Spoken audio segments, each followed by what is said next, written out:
Hi, I'm Rhiannon. I'm Beth. Hi, I'm Tom. My name's Meg. I'm Rob. The first experience with sex education was in primary school, and they had us put condoms on bananas, even though they'd already separated us into different sexes.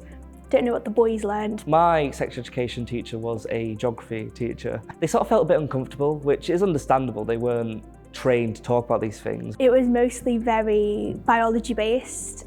Their only purpose really, to teach us how to get pregnant and then tell us not to.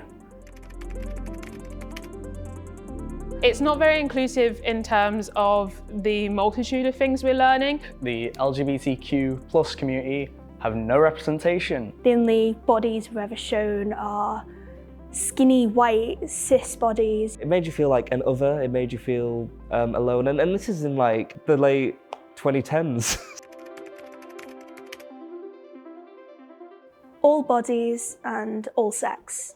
It's one thing teaching kids how a man and a woman can have sex, but how do other people have sex? What kinds of other people are out there? There should be like another part about neurodivergent people. I am part on the autistic spectrum. Sometimes people on the spectrum struggle with this kind of intimacy. So I think just getting people that know about their own subject, the LGBT community, get people like that in. You know, there could be a kid sat in that classroom who's really confused about who they are, and if someone just told them, like, this is what you're experiencing, or this might be what you're going through, and they had the opportunity to explore that, they could go, oh wow, that's who I am, that's who's speaking to me. Because it's so hard being a teenager as it is without all this other stuff going on.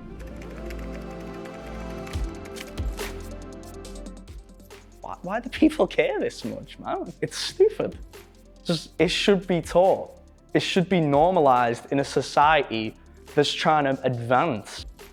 If these things were banned from sex education, it would be horrible, it would be awful. You'd be excluding so many people from sex education and making them feel invalidated, making them feel like they don't belong or they shouldn't exist. I think you'll put students and people in a position where they'll just go and find resources, but in an unsafe way. You're just going to see an increase in hate and attacks if you're not teaching kids about LGBTQ+ people. A brief look at history at any point in time shows how we treat people that we think are different to us in a bad way. Kids won't feel like safe to come out in the same way that I could back in year 9 if it's this thing that's banned and you're not allowed to talk about in lessons. Just because you want us to stop existing, it doesn't mean that we're going to.